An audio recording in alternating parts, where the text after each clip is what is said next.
The year is 1943. Somewhere in the frozen hills of the Ardennes forest, a young American soldier crouches in a foxhole, breath visible in the icy air. His rifle is jammed. The German patrol is getting closer. He can hear their boots crunching through the snow. Then he hears something else. A low growl. Not human, not threatening, protective. Beside him, shivering but alert, is a scruffy mutt. No pedigree, no training, no official war dog certification. Just a stray the soldier found limping through a bombed-out French village 2 weeks ago. He named him Buddy. Buddy didn't wear a gas mask.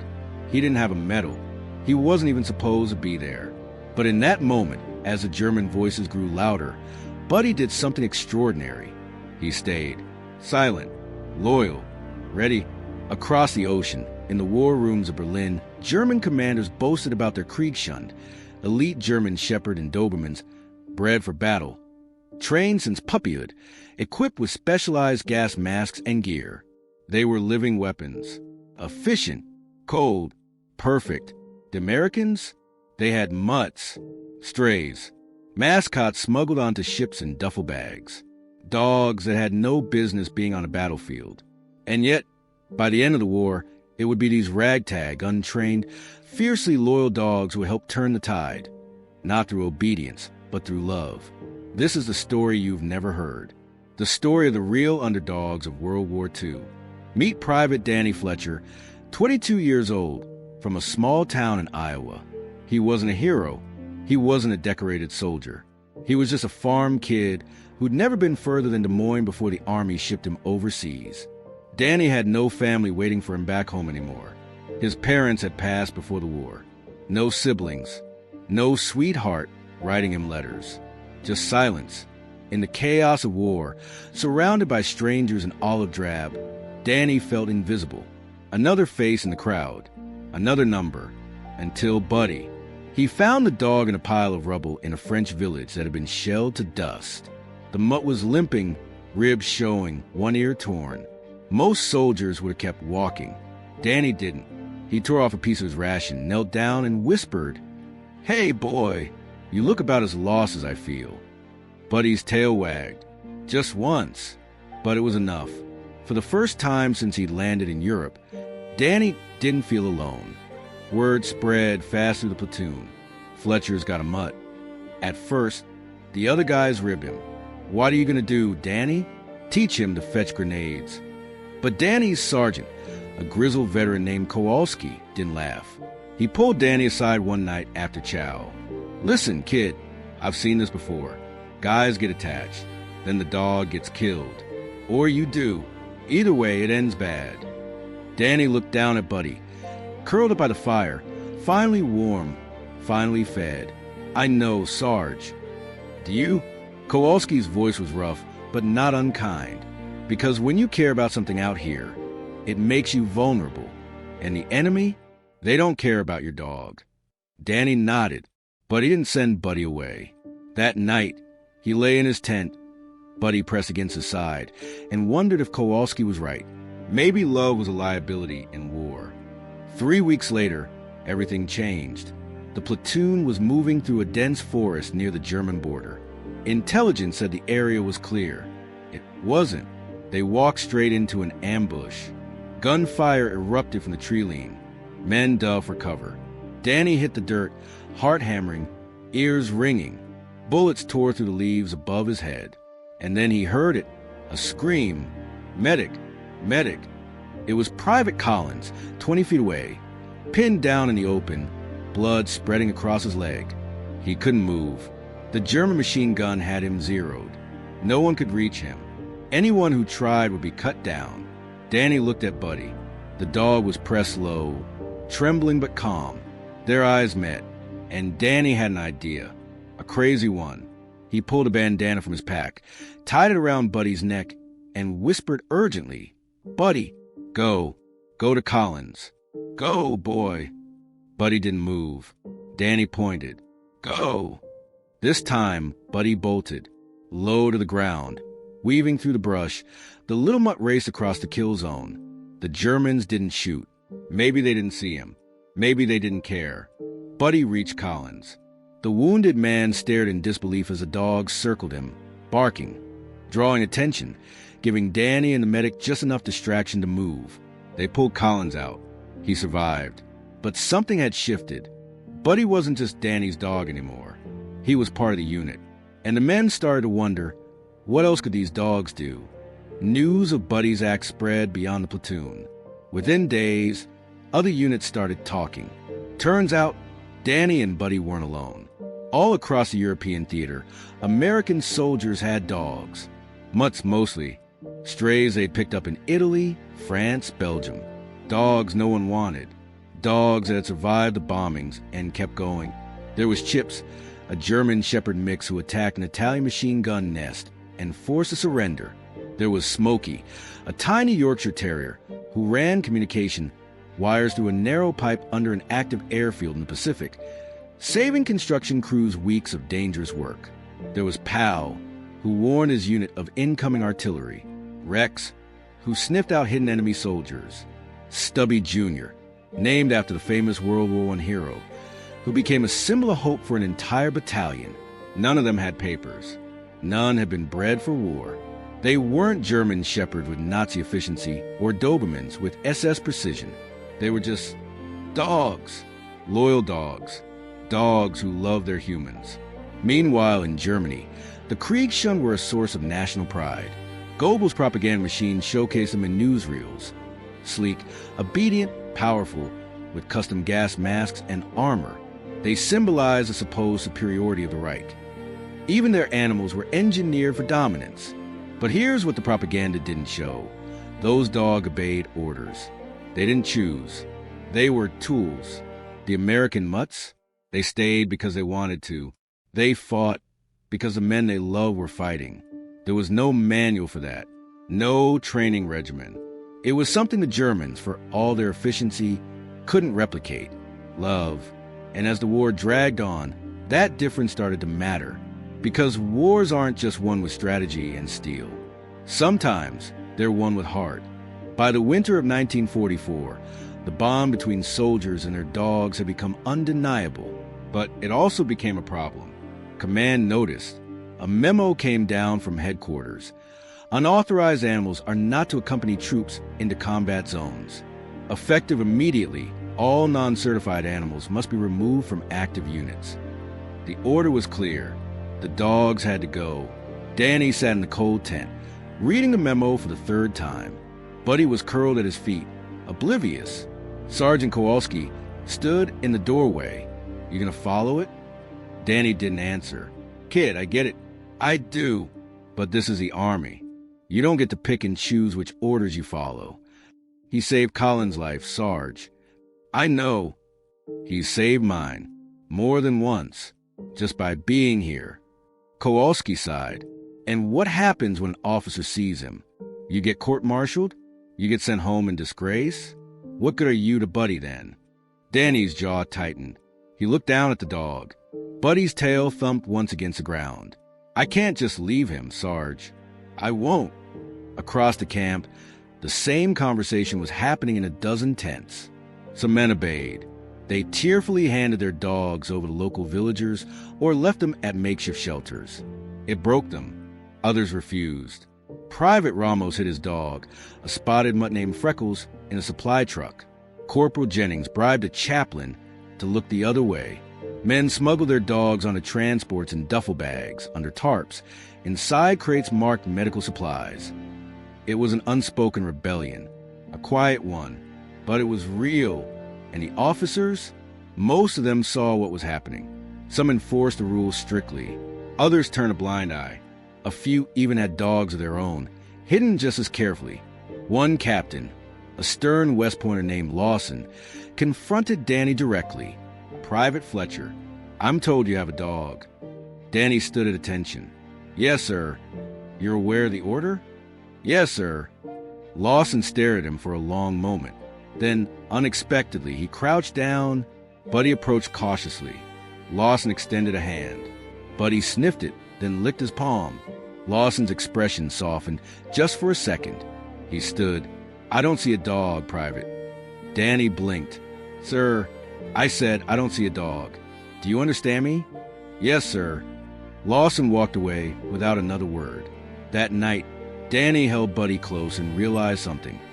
The real fight wasn't always against the enemy across the field. Sometimes it was about holding on to the things that kept you human, the things worth fighting for. And if that meant breaking a rule, so be it, because Buddy wasn't just a dog. He was hope. He was home. He was proof that, even in hell, love still mattered. And Danny wasn't giving that up. Not for anyone. December 16th, 1944. The Battle of the Bulge began. It was Hitler's last great offensive, a desperate, brutal push through the Ardennes. Thousands of German troops, supported by tanks and artillery, smashed into the American lines. The Americans were caught off guard, outnumbered, outgunned, freezing. Danny's unit was pushed back into the snow-covered forest, surrounded on three sides. Supplies were running low. Ammunition was scarce. Men were dying from frostbite as much as from bullets. And communications were cut. The radios were dead. Runners couldn't get through. The Germans had the roads. The unit was isolated, invisible to command. No reinforcements were coming because no one knew where they were. Desperation set in. Then someone had an idea. What about the dogs? It sounded insane, but they were out of options. 6 dogs remained with the unit. Buddy Freckles, a beagle mix named Scout, a collie named Red, and 2 others. None had formal training. None were messenger dogs. But they knew their men, and they were fast. Sergeant Kowalski made the call.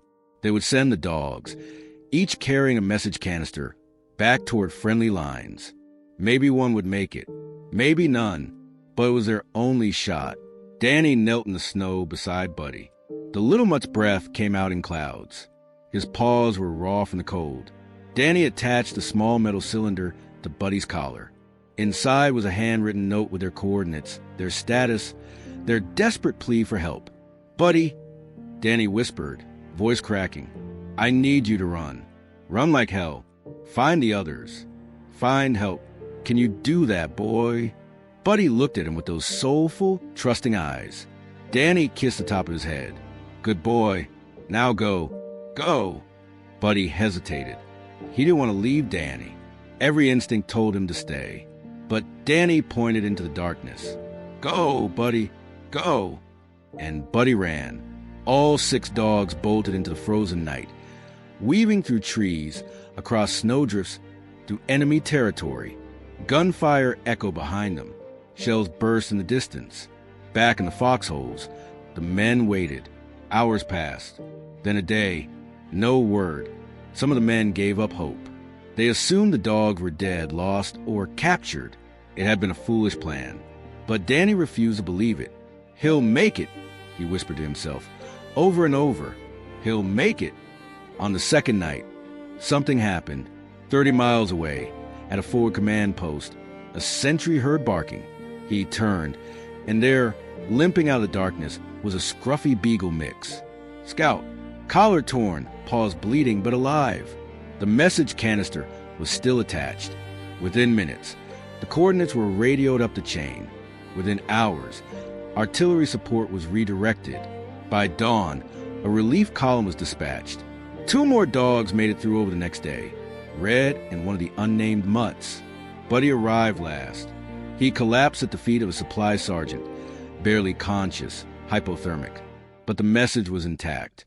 The sergeant pulled the note, read it, and immediately called it in. Help was coming, and it arrived just in time. The encircled unit held out for 3 more days. Then the reinforcements broke through. The German advance stalled. The bows began to turn. Historians would later credit communication, strategy, and stubborn American resilience. But the men in that frozen forest knew the truth. 6 dogs, untrained, unofficial, just loyal mutts, had saved them, not because they were ordered to, but because they loved the men who needed them. When Buddy was brought back to Danny, the reunion was silent. Danny just held him, shaking, tears freezing on his face. Good boy, he whispered. Good boy.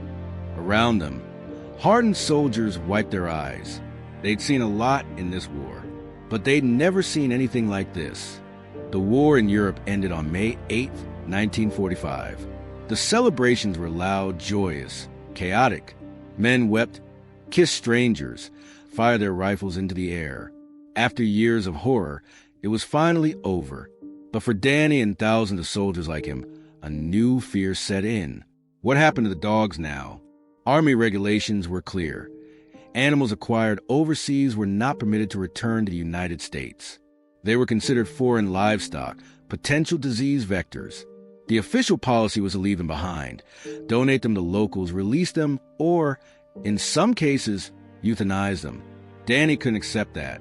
Buddy had fought beside him, bled beside him, saved his life and the lives of his brothers. Leaving him behind felt like a betrayal worse than any he could imagine. But smuggling a dog across the Atlantic, through multiple checkpoints, onto a military transport, that was a court-martial offense. Sergeant Kowalski laid it out plainly.